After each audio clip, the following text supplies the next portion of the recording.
قیامت بہرحال قائم ہوگی، اور اللہ تعالیٰ قرآن مجید میں ارشاد فرماتا ہے اذا زلزلت الارض زلزالها واخرجت الارض اثقالها وقال الانسان ما لها یومئذ تحدث اخبارها۔ جب زمین تھر تھر کانپنے لگے گی تو پھر حال یہ ہوگا کہ انسان پکار اٹھے گا کہ اس کو کیا ہو گیا، اور اس دن زمین ہر خبر بتا دے گی۔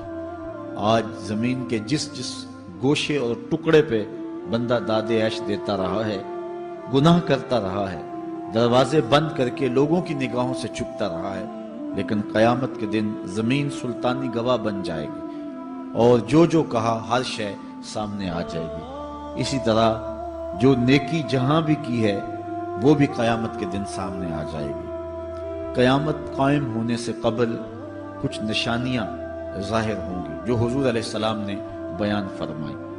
قیامت کب قائم ہوگی اس کے وقت کا تعین نہیں فرمایا، بلکہ جب بھی آئے گی اچانک آئے گی، لیکن اتنا بتایا کہ دن جمعۃ المبارک کا ہوگا اور عاشورے کا دن ہوگا، 10 محرم الحرام کی تاریخ ہوگی، اور شام کے میدان میں میدان محشر لگے گا۔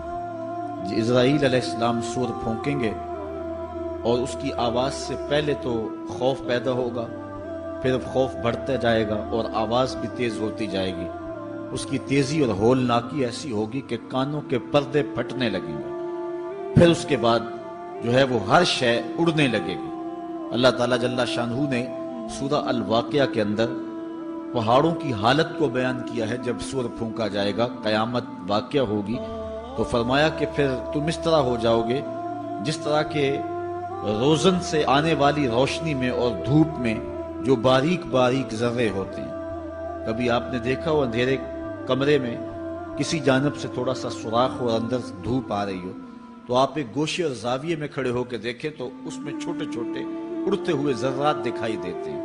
ان کو اگر آپ ہاتھ میں پکڑے مٹھی کھولے تو کچھ نہیں ہوں گے، ہوتے تو ہیں لیکن باریک اتنے ہیں کہ وہ نظر نہیں آتے، تو ان کو عربی میں ہوا کہتے ہیں۔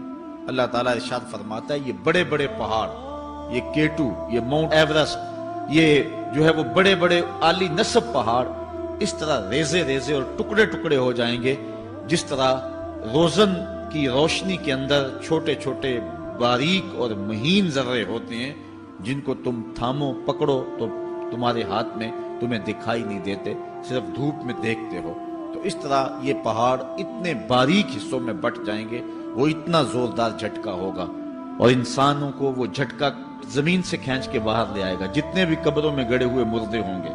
جب وہ جھٹکا آئے گا جس کو اللہ تعالیٰ نے ارشاد فرمایا اذا زلزلت الارض زلزالها واخرجت الارض اثقالها، زمین سارے بوجھ اگل دے گی، حتیٰ کہ درخت جڑوں سمیت باہر آ جائیں گے، پہاڑ اپنی تمام تر قوتوں سمیت جڑوں سمیت باہر آ جائیں گے، اور جتنے بھی زمین کے اندر دفینے اور خزانے ہیں سب باہر آ جائیں گے، قبروں میں گڑے ہوئے مردے بھی باہر آ جائیں گے، پھر اس کے بعد ٹوٹ پھوٹ کا شکار ہوں گے، پوری کائنات موت کی آغوش میں چلی جائے گی۔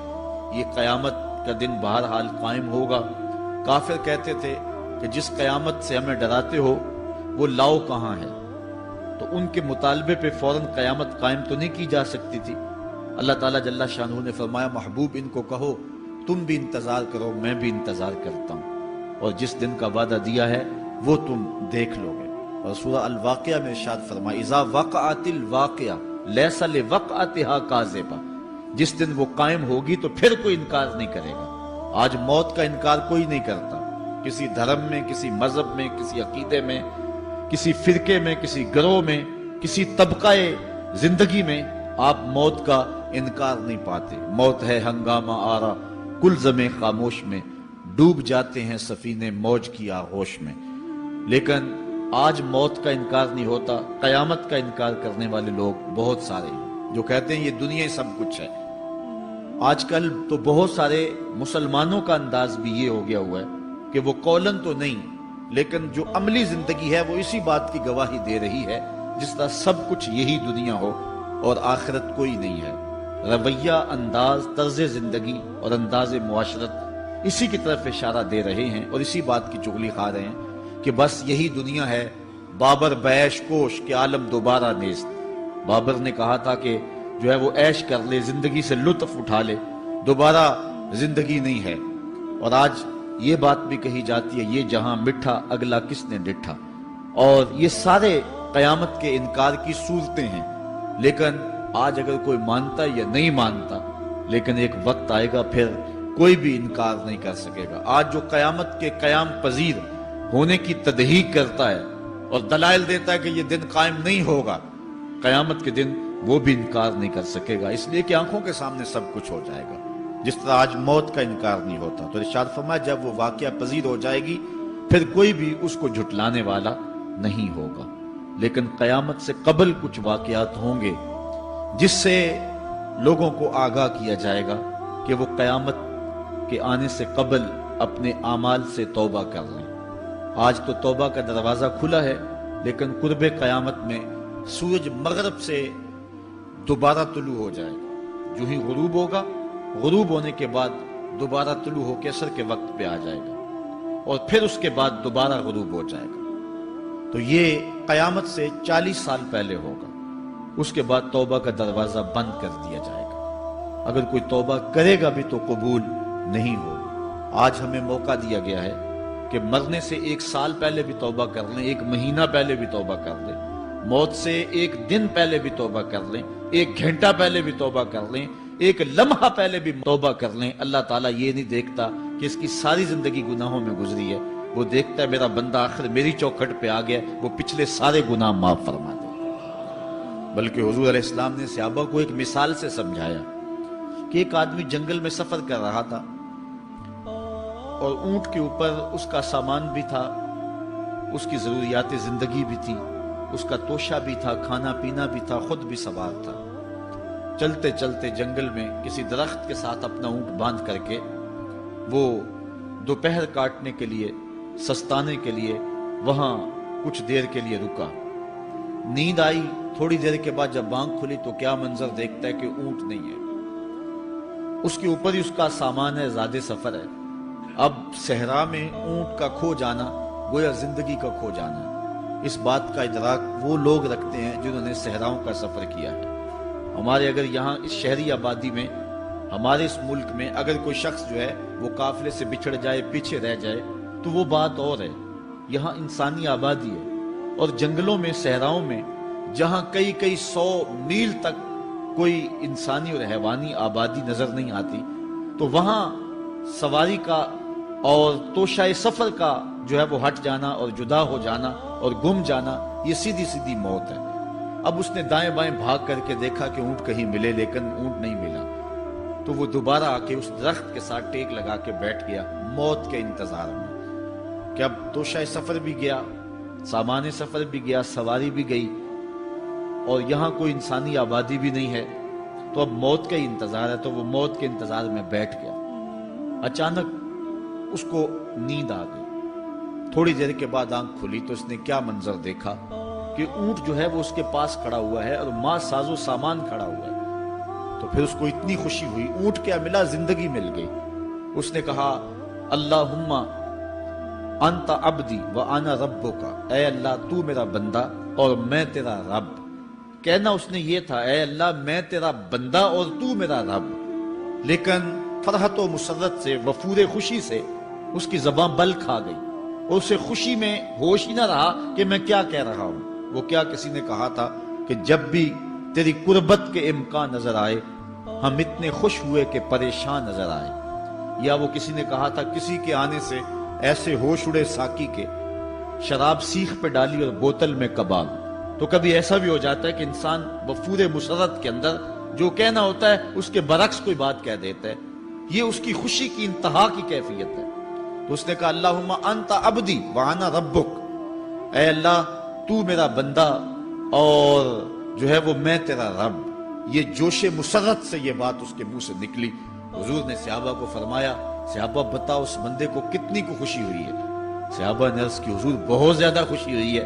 تو حضور علیہ السلام نے فرمایا جب کوئی بندہ توبہ کر کے مالک کی دہلیز پہ پلٹ آتا ہے اللہ تعالیٰ اس سے بھی زیادہ خوش ہوتا ہے کہ یہ میرا بندہ میری دہلیز پہ آ گیا، یہ توبہ کے دروازے پہ آ گیا۔ تو اس لیے قیامت سے قبل توبہ کا دروازہ کھلا ہوا ہے، لیکن 40 سال قبل توبہ کا دروازہ بند ہوگا، سورج مغرب سے طلوع ہوگا، پھر کوئی توبہ کرنا چاہے گا بھی، بلکہ ہر کوئی توبہ کرنا چاہے گا، لیکن پھر توبہ جو ہے وہ قبول نہیں ہوگی۔ اس طرح اور بہت سارے واقعات قیامت سے قبل جو ہیں وہ ظاہر ہوں گے، جن کی نشاندہی حضور نبی رحمت صلی اللہ علیہ وسلم نے فرمائی ہے۔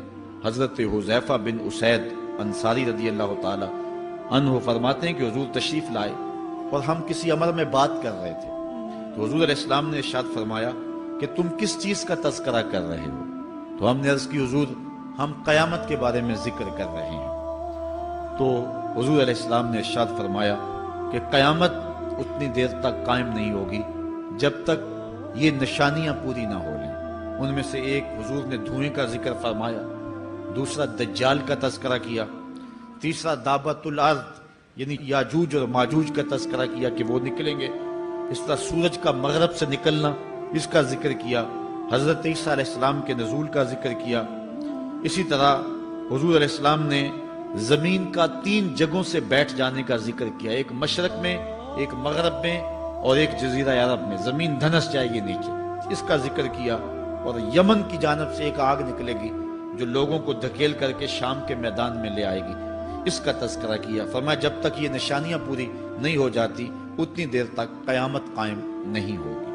تو یہ قیامت کے آنے سے قبل جو ہیں وہ نشانیاں ہیں جو ظاہر ہوں گی۔ اس کے علاوہ قیامت آنے سے کچھ اس سے بھی پہلے نشانیوں کا ظہور ہوگا، جس کا ذکر حضور نبی رحمت صلی اللہ علیہ وسلم نے ارشاد فرمایا۔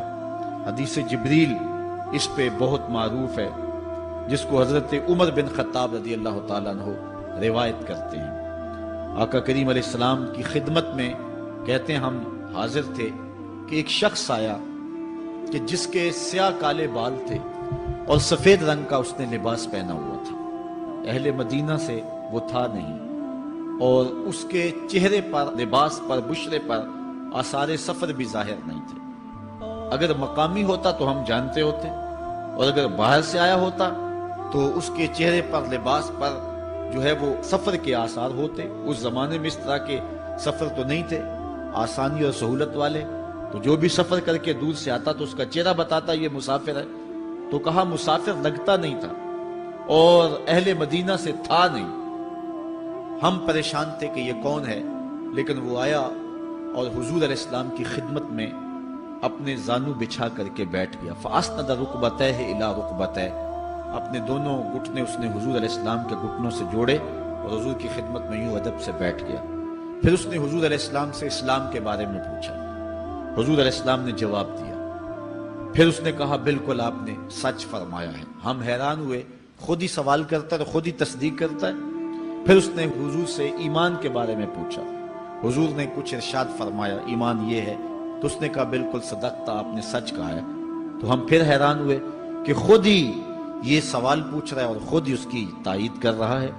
پھر اس نے احسان کے بارے میں پوچھا، تو حضور علیہ السلام نے اس کو جواب دیا کہ احسان یہ ہے کہ اللہ کی عبادت اس طرح کرے کہ تو اسے دیکھ رہا ہے، اور اگر یہ کیفیت نہیں ہے تو کم از کم یہ کیفیت پیدا کر لے کہ وہ تجھے دیکھ رہا ہے۔ اس نے کہا آپ نے سچ کہا۔ پھر اس کے بعد اس نے کہا مجھے اب قیامت کے بارے میں بتائیں۔ حضور علیہ السلام نے فرمایا جو ہے وہ مسئول سائل سے عالم نہیں ہے۔ تو اس نے کہا اچھا پھر مجھے قیامت کے کچھ نشانیاں بیان فرما دیں۔ تو حضور علیہ السلام نے اس شخص کو جو نشانیاں بیان فرمائیں وہ یہ تھی کہ لونڈی اپنی مالکہ کو جنم دے گی، بکریاں چرانے والے، اونٹ چرانے والے، ننگے پاؤں والے اور ننگے بدن والے تم دیکھو گے کہ عمارتیں بنانے میں ایک دوسرے سے آگے بڑھنے کی کوشش کریں گے۔ بہرحال تھوڑی دیر تک وہ حضور کی خدمت میں بیٹھا رہا۔ اس کے بعد جب چلا گیا تو تھوڑی دیر گزری تو حضور نے فرمایا عمر جانتے ہو یہ شخص کون تھا؟ عرض کی اللہ و رسولہ عالم، اللہ اور اس کا رسول جانتا ہے۔ فرمایا یہ جبریل امین تھا جو تمہیں تمہارا دین سکھانے کے لیے آیا تھا۔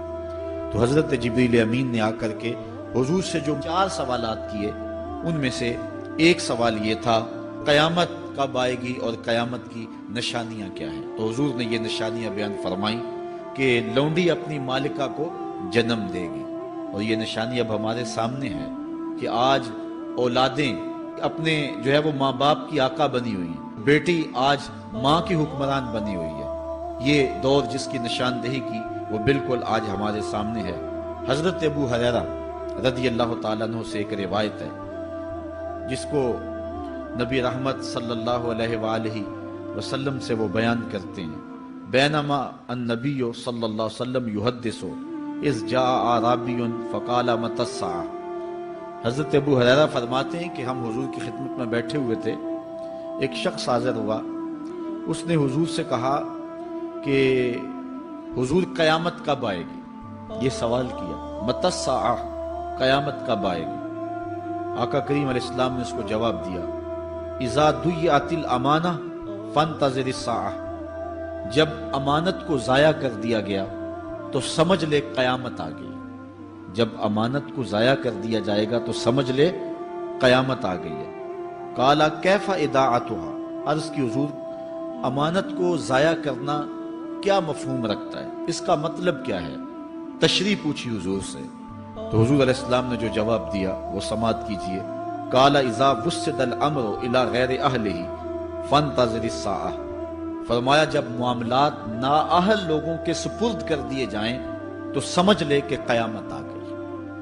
جب مسندوں کے اوپر مسندوں کے حقدار نہیں ہوں گے، جب زاغوں کے تصرف میں عقابوں کا نشیمن آ جائے گا، جب تخت و تاج کے مالک غدار، بے دین اور نااہل لوگ ہوں گے، جب تخت و تاج کی حکمرانی اور مسلح و امامت کے مسند کے اوپر بیٹھنے والے بھی نااہل ہوں گے، تو پھر سمجھ لینا کہ قیامت جو ہے وہ ظاہر ہو رہی ہے، اور قیامت کا پھر انتظار کرنا۔ آج جس زمانے سے ہم گزر رہے ہیں، ہم ذرا نظر اٹھا کر کے دیکھیں تو جس بھی منصب پر ہم کسی شخص کو دیکھتے ہیں، الا ماشاءاللہ کثیر تعداد یہی ہے کہ نااہل لوگ جو ہیں وہ عالی مرتبت مناصب کے اوپر بیٹھے ہوئے ہیں، جو کہ ان کے حقوق کو اور ان کے انتظام کو بھی نہیں جانتے، جو اس مسند کے تقاضوں سے بھی آگاہ نہیں ہیں، وہ بھی اس مسند کے اوپر بیٹھے ہوئے ہیں۔ ایک زمانہ تھا، یہ ہمارے بچپن کی کہانی ہے، کہ ایک مرتبہ اسمبلی میں بحث ہوئی آبپاشی کے بارے میں، کہ فصلوں تک معقول پانی نہیں پہنچتا اور جو ہے وہ فصل اچھے طریقے سے جو ہے وہ نہیں اگ پا رہی، اور ہمارا ملک زرعی ملک ہے، تو اس کے بارے میں سوچا جائے۔ تو بہرحال اس پہ جب بحث شروع ہوئی تو ایک رکن اسمبلی اٹھا، اس نے کہا کہ پہلی بات تو یہ ہے کہ فصلوں تک پانی پہنچتا ہی نہیں ہے، اور دوسری بات یہ ہے جو پہنچتا بھی ہے وہ بھی راستے میں جو بجلی والے ہیں وہ بجلی نکال لیتے ہیں، اب وہ بجلی نکل چکی ہوتی ہے پانی سے، اب وہ خالی پانی جو ہے وہ فصلوں کو کیا کرے گا؟ تو جب نااہل لوگ ایسی مسندوں کے اوپر اور ایسے مناصب کے اوپر بیٹھے ہوئے ہوں گے اور ہم لوگ ان کو منتخب کرتے ہیں، تو پھر آپ قیامت کا انتظار کیجئے، پھر قیامت آنے میں کوئی دیر نہیں ہے۔ تو حضور علیہ السلام نے 2 لفظوں کے اندر قیامت کے بارے میں یہ بات ارشاد فرما لی۔ یہ میں نے آپ کو اپنے بچپن کی کہانی سنائی ہے، لیکن اس دور کی کوئی ایک کہانی ہو تو میں آپ کے سامنے رکھوں۔ اس دور میں تو جو عالی مرتبت مناصب کے اوپر بیٹھے ہوئے انہیں سورہ فاتحہ تک نہیں آتی، سورہ اخلاص تک نہیں آتی ہے، تو اب بتاؤ کہ یہ قیامت کے قرب کی علامت ہے کہ نہیں ہے؟ آپ دیکھیں جس تخت پہ بھی، جس تاج پہ بھی، اور جس مسند اور منصب پہ بھی جو موجود ہے، کیا وہ اس کا حق ادا کر سکتا ہے یا اس کی اہلیت رکھتا ہے؟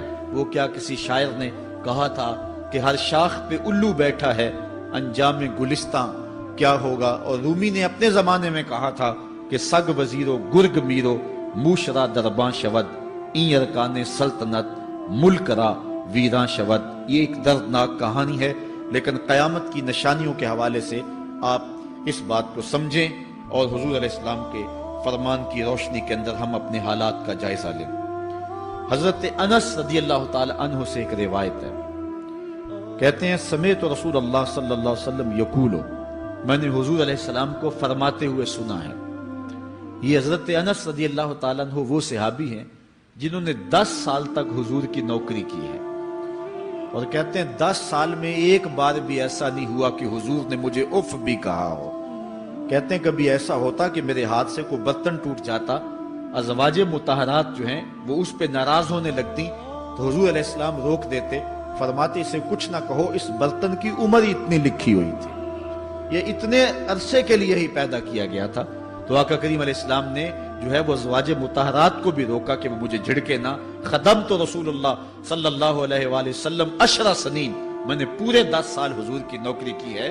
بلکہ جب آپ کہیں گے کہ حضور کے خادم کا نام کیا ہے، سارے صحابی حضور کے خادم ہیں، لیکن نام حضرت انس رضی اللہ تعالی عنہ کا آئے گا، یہ حضور علیہ السلام کے خادم خاص ہیں، اور حضور سے بہت ساری باتیں انہوں نے سنی ہیں۔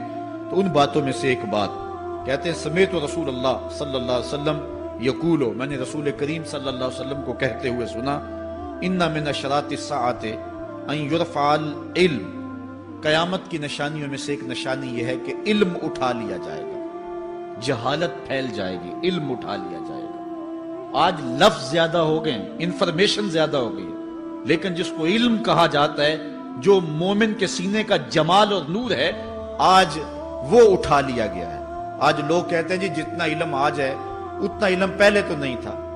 آج کوئی غزالی دکھاؤ، کوئی رازی دکھاؤ، کوئی رومی دکھاؤ، کوئی احمد بن حنبل جیسا شخص دکھاؤ، کوئی محمد بن حسن شیبانی جیسا شخص دکھاؤ، کوئی امام ابو حنیفہ کے نالین کی خاک جیسا شخص بھی دکھاؤ، تو یہ ایک غلط بات ہے کہ جی پہلے زمانے میں اتنا علم نہیں ہوتا تھا، اب علم بہت زیادہ ہو گیا، جی علم بہت زیادہ پھیل گیا۔ علم نہیں پھیلا ہے، یہ چند معلومات ہیں، انفارمیشن کا دور ہے، اور خبریں ہیں۔ جو علم ہے، جو کہ مومن کے سینے کا جمال ہے اور باطن کا نور ہے، جو زندگی کی راہوں کو اجالتا ہے اور زمانے کو مالک کی دہلیز کے قریب کرتا ہے اور انسان کو انسانیت سکھاتا ہے، وہ علم جو ہے وہ اٹھتا چلا جا رہا ہے۔ اور حضور سے پوچھا گیا کہ حضور علم سینوں سے اچک لیا جائے گا، سینوں سے کھینچ لیا جائے گا؟ فرمایا نہیں، علماء اٹھا لیے جائیں گے۔ جب علماء فوت ہو جائیں گے تو ان کی جگہ اس درجے کے لوگ نہیں آئیں گے، پھر زوال پذیر سلسلے ہوتے چلے جائیں گے، علم اٹھا لیا جائے گا۔ جب سینے علم سے خالی ہو جائیں گے تو پھر قیامت آ جائے گی۔ اس لیے حضور علیہ السلام کا فرمان ہے، کائنات کی ہر شے علماء کی زندگی کی دعائیں مانگتی ہے، حتی الحیتان فی البحر، یہاں تک کہ سمندروں اور دریاؤں کے اندر مچھلیاں بھی علماء کی زندگی کی دعائیں مانگتی ہیں۔ انہیں پتا ہے علماء ہیں تو کائنات مارز وجود میں آئی تو موجود رہے گی، اگر علماء نہیں ہوں گے تو کائنات جو ہے وہ بالکل قیامت کا شکار ہو جائے گی۔ تو پہلی چیز حضور نے ارشاد فرمایا، ان یرفع العلم، علم اٹھا لیا جائے گا، ویکثر الجہل، اور جہالت عام ہو جائے گی۔ علم کی جگہ جو ہے وہ جہالت عام ہو جائے گی۔ آج علماء نہیں رہے ہیں، آج ہم جو ہے وہ انحصار کرنے لگے ہیں چند ٹیلی ویژن چینلوں پہ، اور اس کا نتیجہ کیا ہے کہ مختلف چینلز کے اوپر بیٹھے بہت سارے لوگ گمراہی پھیلا رہے ہیں۔ یہ ایک الگ داستان ہے، ایک الگ کہانی ہے کہ کس طرح سے علم کا گلا گھونٹا جا رہا ہے اور کس طرح جو ہے وہ لوگوں کو گمراہ کیا جا رہا ہے۔ یہ جہالت کی کثرت ہے۔ اور تیسری بات جو حضور نے ارشاد فرمائی، وَيَكْثُرَ الزِّنَا، زنا عام ہو جائے گا۔ نظر کا زنا یہ تو اس زمانے کے اندر برا رہا ہی نہیں ہے، لوگ اس میں کوئی آر ہی نہیں سمجھتے۔ کسی کی بہن اور بیٹی کو دیکھنا اور اپنی آنکھوں کو شہوات سے بھرنا، یہ بندہ محسوس ہی نہیں کرتا ہے۔ حضور علیہ السلام نے ارشاد فرمایا، من زنا زنیا بہی ولو بہی تان دارہی، جس نے زنا کیا یہ عمل اس کے گھر بھی لوٹے گا، اگرچہ وہ اپنی دیواریں اونچی اونچی کیوں نہیں کر لیتا۔ اگر آج کوئی کسی کی بہن بیٹی پر اپنی نظروں کو غلیظ کرتا ہے تو وہ یہ کیسے کہہ سکتا ہے کہ میری بہن اور میری بیٹی کسی کی گندی نظروں کا شکار نہیں ہوگی؟ یہ مقافات عمل ہے۔ گندم از گندم بروید جو ز جو، از مقافات عمل غافل مشو۔ اس لیے بدکاری پھیل جائے گی، نظر کی بدکاری اور ہر طرح کی بدکاری، اور یہ اتنا برا اور کبھی کام ہے کہ اللہ تعالیٰ جل شانہ نے قرآن مجید میں اسے کھلی بے حیائی قرار دیا ہے۔ آج میڈیا کے ذریعے، آج انٹرنیٹ کے ذریعے، اور یہ جو موبائل پیکج کی مصیبت نکلی ہے، اس سے معاشرے کا امن خراب ہو گیا اور معاشرے کے اندر حیا کا جوہر جو ہے وہ لوٹ لیا گیا ہے۔ اپنی نسلوں کی حفاظت کریں، ان کے ہاتھوں سے جو ہے وہ ناول چھینیں، اور ان کے ہاتھوں سے جو ہے وہ اس طرح کی مخرب اخلاق سیڈیز چھین لیں، اور ان کے ہاتھوں میں اللہ کا قرآن دیں اور رسول کریم علیہ السلام کی احادیث تھمائیں۔ اور ان کو راہ حق کا مسافر بنائیں۔ یہ ذمہ داری ہے والدین کی۔ کل قیامت کے دن ایک عورت 4 مردوں کو جہنم میں لے جائے گی۔ عرض کیا گیا وہ کیسے؟ فرمایا ایک عورت کو حکم ہوگا جہنم کا تو وہ عرض کرے گی مالک میرے باپ کو بلایا جائے۔ باپ کو بلایا جائے گا، یا اللہ یہ میرا باپ ہے، میں اس کی بیٹی، میری تربیت کا جوہر اس کے ہاتھ میں تھا، آج جن بدکاریوں اور گناہوں کے سبب جہنم میں جا رہی ہوں اس کا ذمہ دار یہ ہے۔ وہ باپ جس نے اپنے بیٹی کو سب کچھ دیا، اپنی اولاد کی تعلیم کے لیے اپنے پلاٹ بیچ دیے، جائیدادیں فروخت کر دی، نہیں دیا تو دین نہیں دیا، کل قیامت کے دن وہ اللہ کے حضور کیا جواب دے گا؟ ارشاد ہوگا اسے بھی پکڑو، اس کے باپ کو بھی پکڑو اور جہنم میں لے جاؤ۔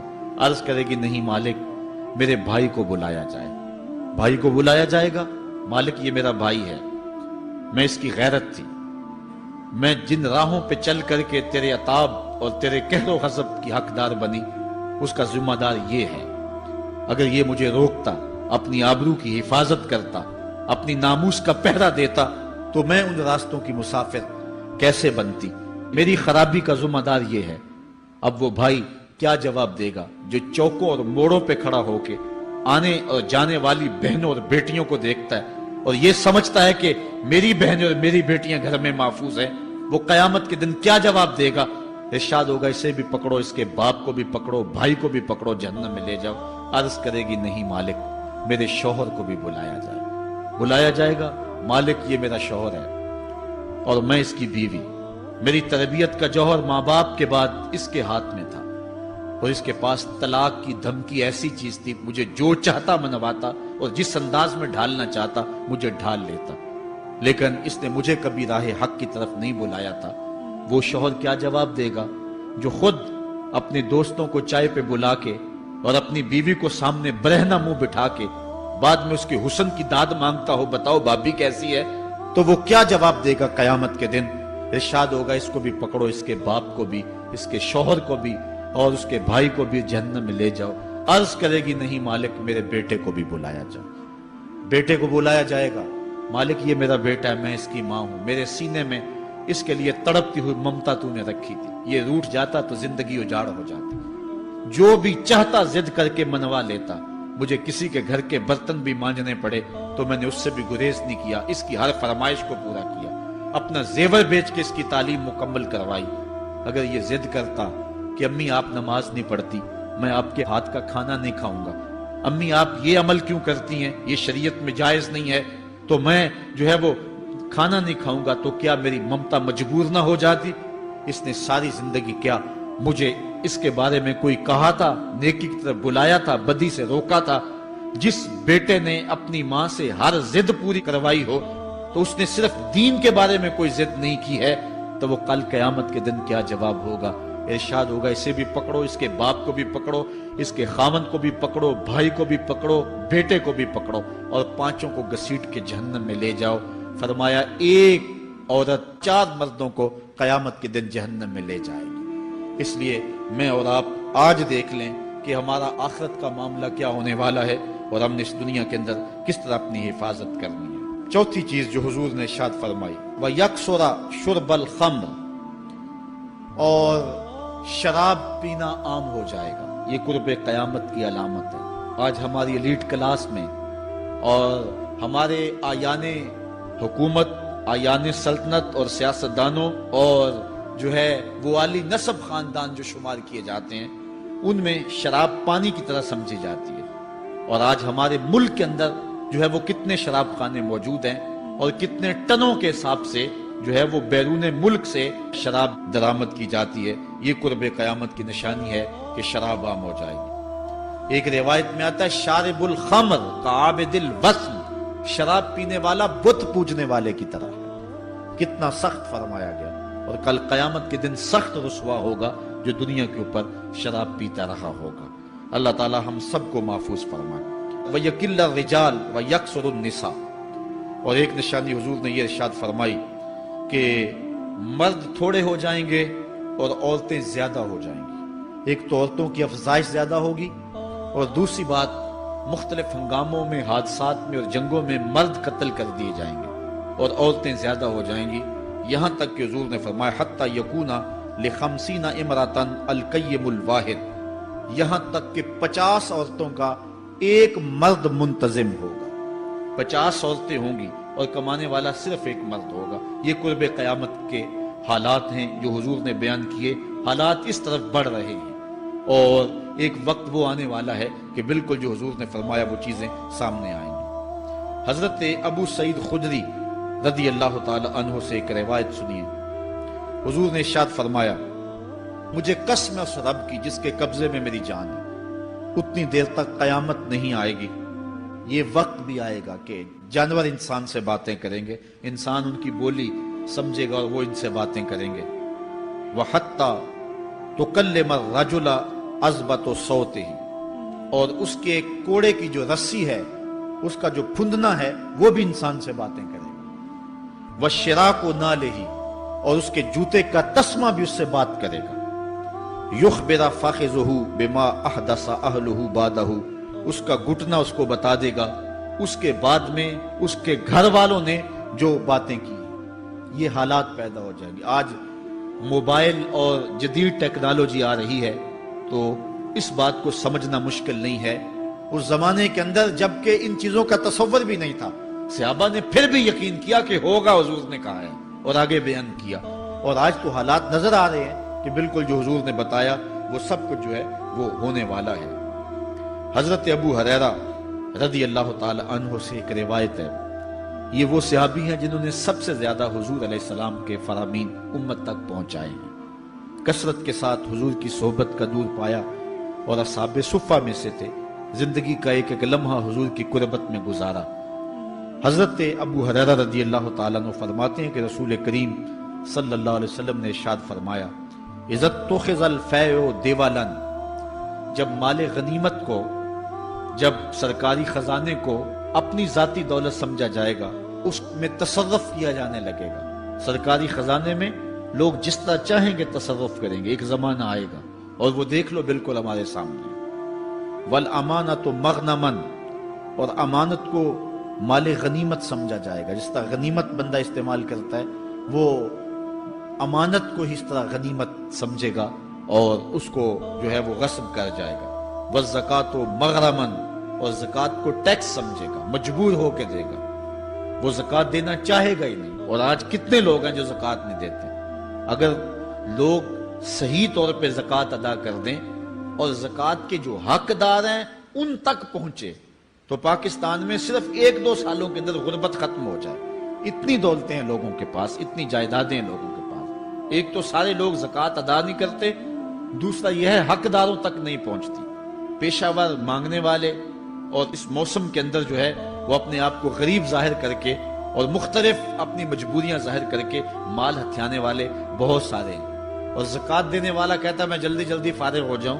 جتنی محنت مال کو کمانے میں صرف کی ہے، اتنی ہی محنت حقداروں کو تلاش کرنے کے لیے بھی کرے تاکہ اس کی زکوٰۃ اصل مصارف تک پہنچے۔ تو قرب قیامت میں یہ ہوگا کہ زکوٰۃ کو ٹیکس جانا جائے گا۔ وَتُعُلِّمَ لِغَيْرِ الدِّينِ، اور علم دین کے لیے حاصل نہیں کیا جائے گا، دین کے علاوہ کے لیے حاصل کیا جائے گا۔ اس کے 2-3 مفاہیم ہیں۔ ایک تو مفہوم ہے کہ علم دین حاصل کرنا لوگ چھوڑ دیں گے، وہ انجینئر، ڈاکٹر اور کیا کچھ بننے کے لیے جو ہے وہ علم حاصل کریں گے۔ نام خدمت انسانی ہی ہے کہ میں یہ سب کچھ کر کے اپنے وطن کی خدمت کروں گا، انسانیت کی خدمت کروں گا، لیکن بعد میں جب مسندوں پہ بیٹھتے ہیں اور جو حال کرتے ہیں وہ کسی سے مخفی نہیں ہے۔ مسیحا پھر کس روپ کے اندر آتا ہے اور کس طرح قوم کو دونوں ہاتھوں سے لوٹتا ہے، یہ قرب قیامت کی نشانی ہے۔ ہر بندہ جو ہے وہ علم تعلیم حاصل اچھا انسان بننے کے لیے نہیں، با کردار شخص بننے کے لیے نہیں، اچھا مومن بننے کے لیے نہیں، صالح فرد بننے کے لیے نہیں، بلکہ کمائی کرنے کے لیے، زیادہ زیادہ پیسے کمانے کے لیے وہ علم حاصل کرے گا۔ اور دوسری یہ بات کہ جو دین کا علم بھی حاصل کریں گے وہ بھی غرض و غائد جو ہے وہ اپنی چھوڑ دیں گے جس مقصد کے لیے جو ہے وہ علم حاصل کیا جاتا ہے۔ اور یہ قرب قیامت کی نشانی جو حضور نے بیان کی یہ بھی ہم اپنے زمانے میں دیکھ رہے ہیں۔ وَأَطَاعَ الرَّجُلُ امْرَأَتَهُ، اور آدمی اپنی بیوی کی اطاعت کرے گا، جو بیوی کہے گی وہ مانے گا۔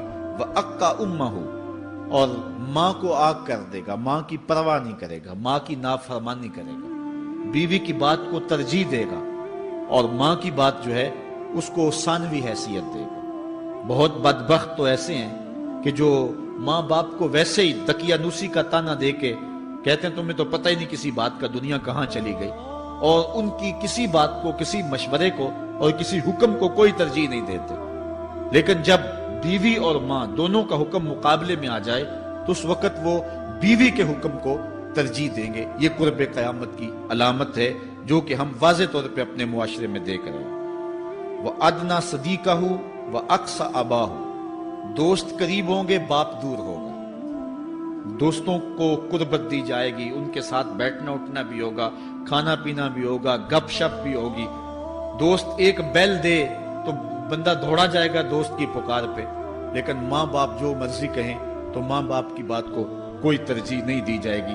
یہ قرب قیامت کی نشانیوں میں سے ایک نشانی ہے، اور اس وجہ سے آج لوگ محروم ہو گئے ہیں اور گھروں میں برکت نہیں رہی۔ ماں باپ اگر کچھ کہیں، کوئی چیز لانے کے لیے بھی کہیں تو بچہ 100 بہانے کرتا ہے اور دوست کی پکار پہ لبیک کہتا ہوا بھاگ اٹھتا ہے۔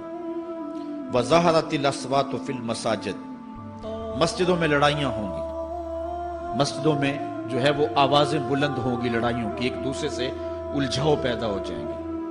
آج ہماری مسجدوں میں پنکھا بند کرنے سے لڑائیاں شروع ہو جاتی ہیں۔ یہ بالکل آپ کے قریب ایک شہر میں ہوا ہے، ایک آدمی قتل ہو گیا صرف اس معاملے میں کہ وہ ایک کہہ رہا تھا کہ لائٹ بند کر دو، اور دوسرے نے کہا کہ میں نماز پڑھ رہا ہوں تو تم نے مجھے دیکھا نہیں، اور اس بات پہ لڑائی شروع ہوئی، حتیٰ کہ فائرنگ تک نوبت پہنچی اور ایک آدمی جو ہے وہ قتل ہو گیا۔ آپ نے اخبارات میں پڑھا ہوگا۔ تو اس طرح مسجدوں کے اندر جو ہے وہ لڑائیاں شروع ہو جائیں گی۔ یہ قرب قیامت کی نشانی ہے۔ وَسَادَ الْقَبِيلَةِ فَاسِقُهُمْ، قبیلے کا سردار سب سے فاسق اور بدتر شخص ہوگا۔ خاندان کا، قبیلے کا، برادری کا وہی سربراہ ہوگا، وہی قائد ہوگا، وہی لیڈر ہوگا، وہی پنچ ہوگا جو جتنا بڑا غنڈہ اور جتنا بڑا بدماش ہے اس کو ہی جو ہے وہ سرپرستی جائے گی۔ شرافت نام کی چیز ہی باقی نہیں رہے گی۔ شرافت کے بل بوتے پہ آگے نہ کوئی سیاست میں آ سکے گا، نہ کوئی خاندان میں آگے آ سکے گا۔ بلکہ اب تو حال ہی ہوا کہ اب ہماری محافل اور آراس کے اندر بھی جو مہمان خصوصی رکھے جاتے ہیں وہ بھی اس اعتبار سے نہیں رکھے جاتے کہ متقی شخص تلاش کرو جس کو مسند صدارت پہ اٹھایا جائے، جس کو مہمان خصوصی رکھا جائے۔ اس میں بھی یہ دیکھا جاتا ہے کہ کس کا اثر معاشرے کے اندر زیادہ ہے، چاہے وہ اثر و رسوخ اس نے منشیات فروخت کر کے ہی حاصل کیا ہو، کس کی دولت زیادہ ہے، چاہے اس نے وہ دولت لوگوں کا خون نچوڑ کے حاصل کی ہو، وہی مہمان خصوصی ہوتا ہے محفل نعت میں، چونکہ وہ پیسے زیادہ پھینک سکتا ہے۔ اور ایک غریب آدمی جو کہ تہجد کی نماز پڑھنے کا بھی عادی ہے، اس کو جوتیوں پہ جگہ ملتی ہے۔ اس کا قصور صرف یہ ہے کہ وہ غریب ہے اور اس کے پاس حرام کی کمائی نہیں ہے۔ یہ حضور علیہ السلام نے نشانی فرمائی اور جو آج ہم اپنی آنکھوں سے دیکھ رہے ہیں۔ وَسَادَ الْقَبِيلَةِ فَاسِقُهُمْ، قبیلے کا سردار جو ہے وہ بدتر اور فاسق شخص ہوگا۔ وَكَانَ زَعِيمُ الْقَوْمِ أَرْذَلَهُمْ، اور قوم کا جو سردار ہوگا وہ قوم کا کمینہ ترین شخص ہوگا، یعنی قوم کا جو سب سے کمینہ شخص ہوگا وہ سب سے اونچی والی مسند پہ بیٹھا ہوگا۔ اور آپ دیکھ لیں، صرف پاکستان میں نہیں پوری دنیا پہ دیکھ لیں کہ ایسا نہیں دیکھ رہے ہم کہ جو بدبخت ہے، جو کمینہ ترین شخص ہے، فلک نے بخشی ہے انہیں خواجگی، جو جانتے نہیں روش بندہ پروری کیا ہے، جن کو اپنے نفع نقصان کا بھی نہیں پتا، اپنے آپ کا بھی شعور نہیں ہے، ہم کون ہیں، کس لیے آئے ہیں، جو مقصد حیات سے بھی آگاہ نہیں ہے، تو وہ قوم کے سردار ہوں گے۔ سیاسی تنظیمیں ہوں یا دیگر تنظیمات ہوں، الا ماشاء اللہ اکثر حال یہی ہے جو اللہ کے محبوب علیہ السلام نے بیان فرمایا، جہاں کہیں بھی شرافت، نجابت اور اچھے لوگوں کو برتری ہے، آہستہ آہستہ وہ کم ہوتی چلی جائے گی۔ اور یہی ہوگا سارے کا سارا نظام جب قیامت آئے گی، تو یہی ہوگا کہ جتنا برا شخص ہوگا، جتنا کرپٹ شخص ہوگا، جتنا ظالم شخص ہوگا، جتنا ڈاکو لٹیرا اور انتہائی کمینہ صفت شخص ہوگا، وہی جو ہے وہ قوموں کا سردار ہوگا۔ وَأُكْرِمَ الرَّجُلُ مَخَافَةَ شَرِّهِ، اور آدمی کی عزت اس کی شر سے بچنے کے لیے کی جائے گی۔ فلاں بندے سے اگر تعلقات قائم نہ رکھے تو ہمیں نقصان پہنچائے گا۔ آج 10 نمبر کا غنڈہ بھی ہو تو لوگ اس سے تعلق ضرور استوار رکھتے ہیں، یہ فخر سمجھتے ہیں۔ آج کل افطار پارٹیاں ہو رہی ہیں اور اس میں ان کو بلایا جاتا ہے دعوت افطار پر جنہوں نے روزے ہی نہیں رکھے ہوئے۔ یہ افطار پارٹیاں نہیں ہیں، یہ ایک تماشا ہے جو لگایا جاتا ہے۔ اس لیے یہ ایک مزاج ہوگا قرب قیامت میں جس کا بیان حضور علیہ السلام نے کیا، جبکہ ہم ہر روز یہ اللہ سے وعدہ کرتے ہیں وَنَخْلَعُ وَنَتْرُكُ مَن يَفْجُرُكَ، دعائے قنوت میں کہتے ہیں اے اللہ جو تیرے حکموں کو توڑتا ہے ہمارا اس سے کوئی تعلق نہیں ہوگا۔ یہ روز عہد کرتے ہیں لیکن مسجد سے نکل کے اس عہد کو توڑ دیتے ہیں، بلکہ بہت سارے تو مسجد کے اندر ہی توڑ دیتے ہیں۔ وَظَهَرَتِ الْكَيْنَاتُ وَالْمَعَازِفُ، اور گانے والی اور بجانے والی عورتیں اور گیت گانے والی عورتیں، رنڈیاں، یہ جو ہیں وہ گانا شروع کر دیں گی اور یہ عام ہو جائے گا۔ اب تو حد ہو گئی کہ مذہب کے نام سے بھی یہ سب کچھ ہو رہا ہے۔ یہ شام کلندر کے نام سے جو پورے ملک کے اندر ایک جو ہے تقریب شروع ہوئی ہے، اس میں جو ہے ان عورتوں کو بلایا جاتا ہے اور لکھا ہوتا ہے باقاعدہ اشتہاروں کے اوپر کہ فلاں جو ہے وہ گانے والی آئے گی اور وہ جو ہے وہ اپنا کلام پیش کرے گی، اور یہ مذہب کے نام پہ ہو رہا ہے۔ اور حد یہ ہو گئی کہ یہ بڑھتا ہی چلا جا رہا ہے، اس کو روکنے کی گو مربوط کوششیں بھی نہیں ہوئی، لیکن ایک ایسا عمل تھا کہ جس کو ہر صاحب شخص برا سمجھتا ہے، لیکن اس کے باوجود یہ پھیلتا چلا جا رہا ہے۔ اور جو کچھ معاشرے میں ہو رہا ہے وہ حضور علیہ السلام نے پہلے ہی نشاندہی کی۔ وَشُرِبَتِ الْخُمُورُ، اور شرابیں پی جائیں گی، رنڈیاں ناچیں گی، گانے گائیں گی اور شرابیں پی جائیں گی۔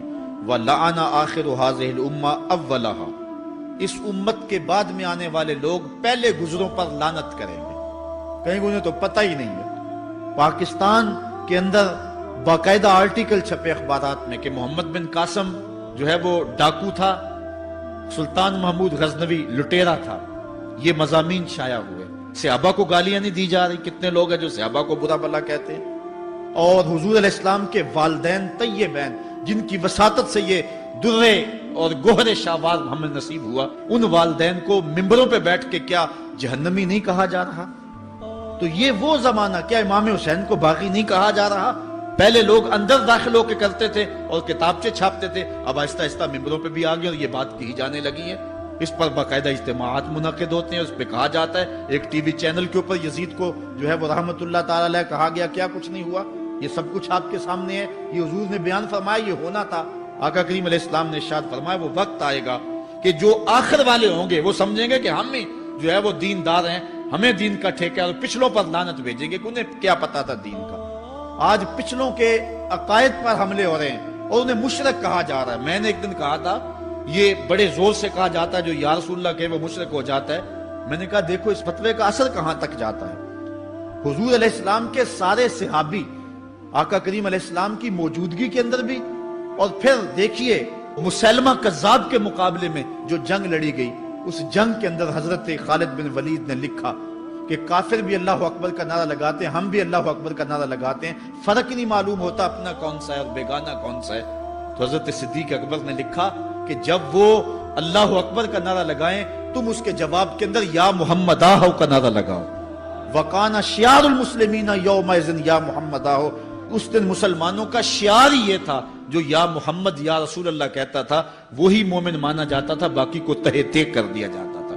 تو اگر یا رسول اللہ کہنا شرک ہے تو پھر سارے صحابی وہ 10,000 صحابہ جو جنگ یمامہ میں شامل تھے ان کے بارے میں پھر کیا کہو گے؟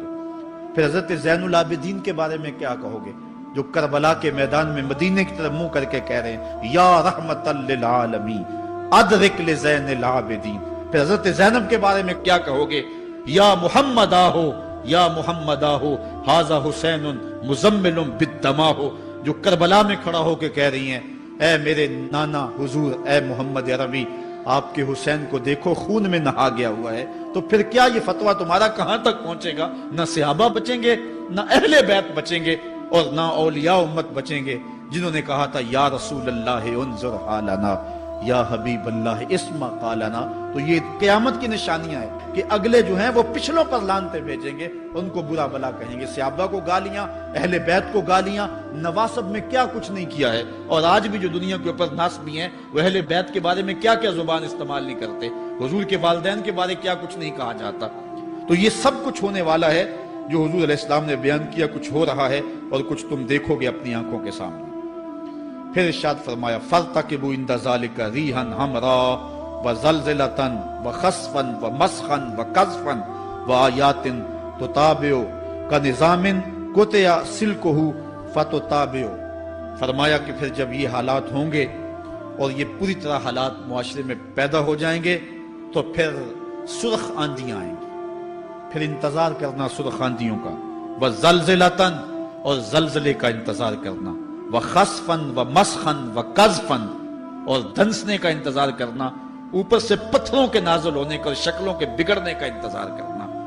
اور آگے فرمایا وَآیَاتٍ اور ایسی نشانیاں آئیں گی ایک دوسرے کے پیچھے آئیں گی، جس طرح تسبیح کا دھاگا ٹوٹ جائے تو پیدل پہ اس کے دانے گرتے ہیں، تو یہ سارے عذاب جن کا ذکر حضور نے کیا میں مسلسل اوپر نیچے یہ تمہارے تک پہنچیں گے۔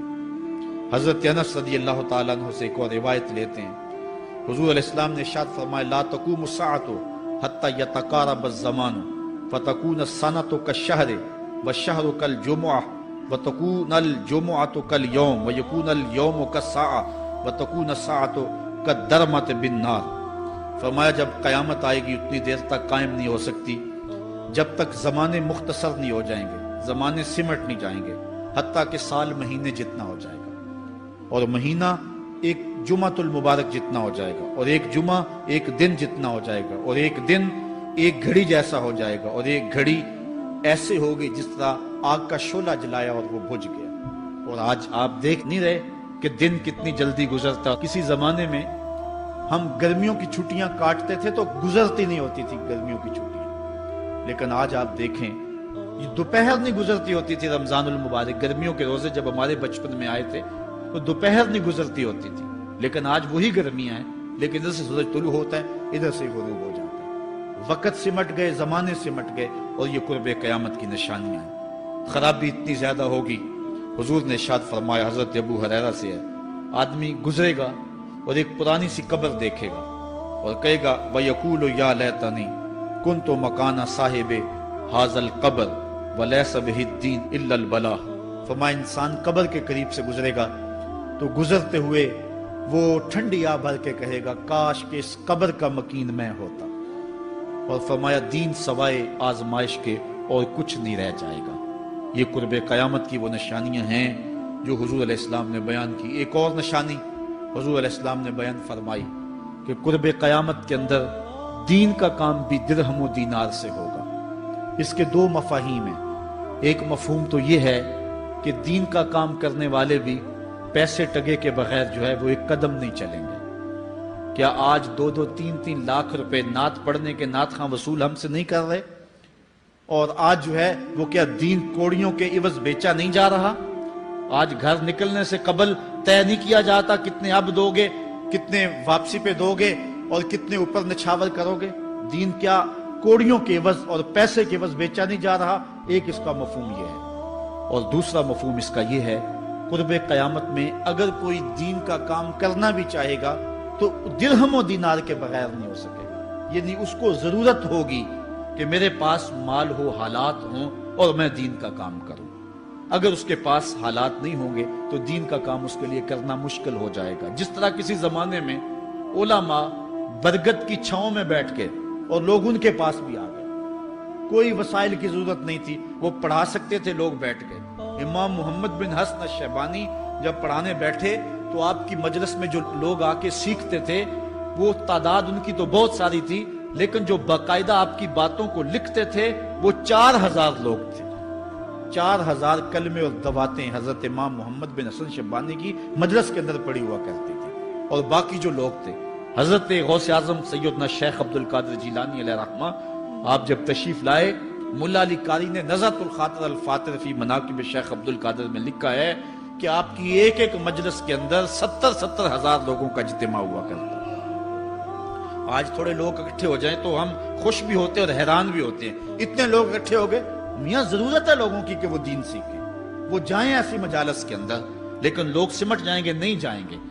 وسائل کی ضرورت ہوگی، وہ برگد کے درخت کے نیچے بیٹھ کر کے بھی لوگ جو ہیں وہ علم کا چراغ روشن کرتے تھے۔ جب لارڈ میکالے نے نصاب تعلیم مرتب کیا اور درس نظامی کو اور جو ہے عصری علوم کو الگ کر دیا، تو یہ علماء ہی تھے کہ جنہوں نے برگد کے درخت کے نیچے، پیپل کے درخت کے نیچے بیٹھ کر کے علم کے چراغ کو روشن رکھا۔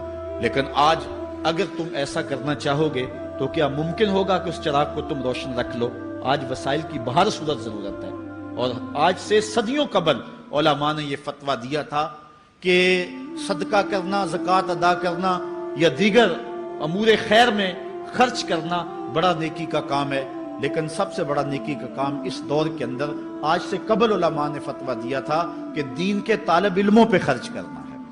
ان پہ اگر خرچ کریں گے تو یہ وہ ایک ایسا موقع ہے کہ جس سے آپ جو ہے وہ حقدار تک حق بھی پہنچا لیں گے اور اس سے دین کو بھی تقویت ہوگی۔ آفاق کے ہر گوشے میں قرآن سنا کر دم لینا، اب رکنا نہیں، اب تھمنا نہیں، فردوس میں جا کر دم لینا،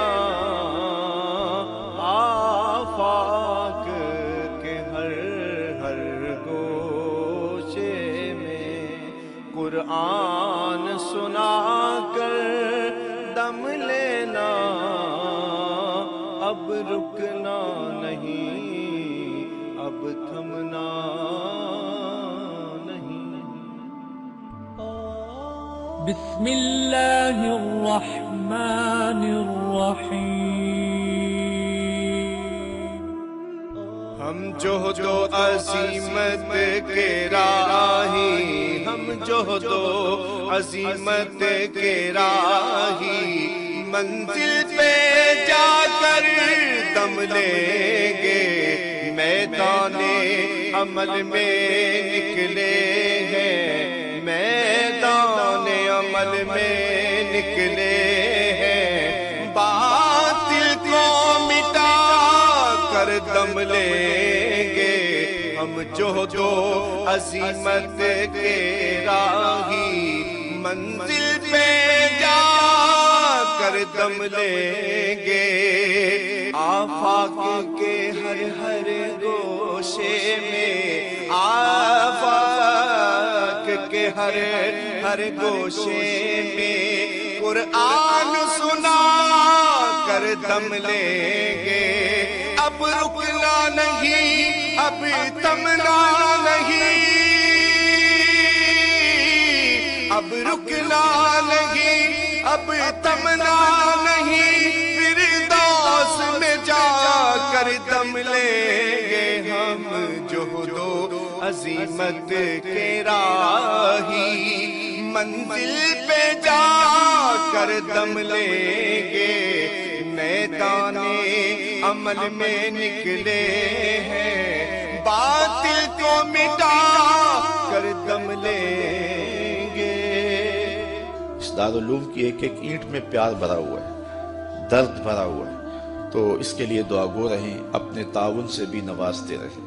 اللہ کی توفیق سے یہ ایک مرحلہ تقریباً تکمیل کے قریب ہے۔ ہم نے چاہا یہ تھا کہ 3.5 لاکھ روپے کا ایک ستون بما اوپر والا چھت اور فرشی لینٹر جو پڑا ہے، یہ 3.5 لاکھ روپے کا ایک بنتا ہے، تو اگر ہمیں 99 لوگ مل جائیں تو یہ سارا مکمل ہو جائے، لیکن 47 لوگ ہمیں مل سکے، کیونکہ 3.5 لاکھ روپے ہم نعت خواں کو دے لیتے ہیں، مدرسے کو دینا ہمارے لیے مشکل ہے، ہمارا مزاج ایسا بنا ہوا ہے۔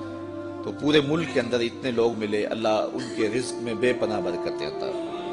باقی جن لوگوں نے انفرادی طور پہ کوشش کی، 2، 5، 7، 8، 10، 20 ہزار جتنی توفیق کوئی شامل ہوئے، تو یہ اتنا کام مکمل ہوا، اور یہ تھوڑا سا حصہ ہم نے یہ کچھ قرض لے کر کے ڈالا ہے، اور آگے والا حصہ بھی ہم نے جو ہے وہ تعمیر کرنا ہے۔ جب اوپر والی چھت کا مرحلہ پہنچے گا تو ایک ستون بما چھت کے صرف 2 لاکھ روپے تک جو ہے وہ ممکن ہوگا۔ احباب اگر اس حوالے سے جو ہے وہ تعاون فرمائیں۔ جامعۃ المصطفیٰ کے جو ماہانہ اخراجات ہیں اس سلسلے کے اندر باہر سے معاونت فارم اگر وصول کر لیں، ایک بچے کا اوسط خرچہ تقریباً 1200 سے 1500 روپے تک ہے۔ اگر ایک بچے کا خرچہ اپنے ذمے لے لیں، ہمارا نمائندہ ہر مہینے وصول کر لے گا، تو یہ تعاون کی صورت ہوگی۔ بہرحال جس طرح جس سے بن پڑے اپنے مرحومین کے ساتھ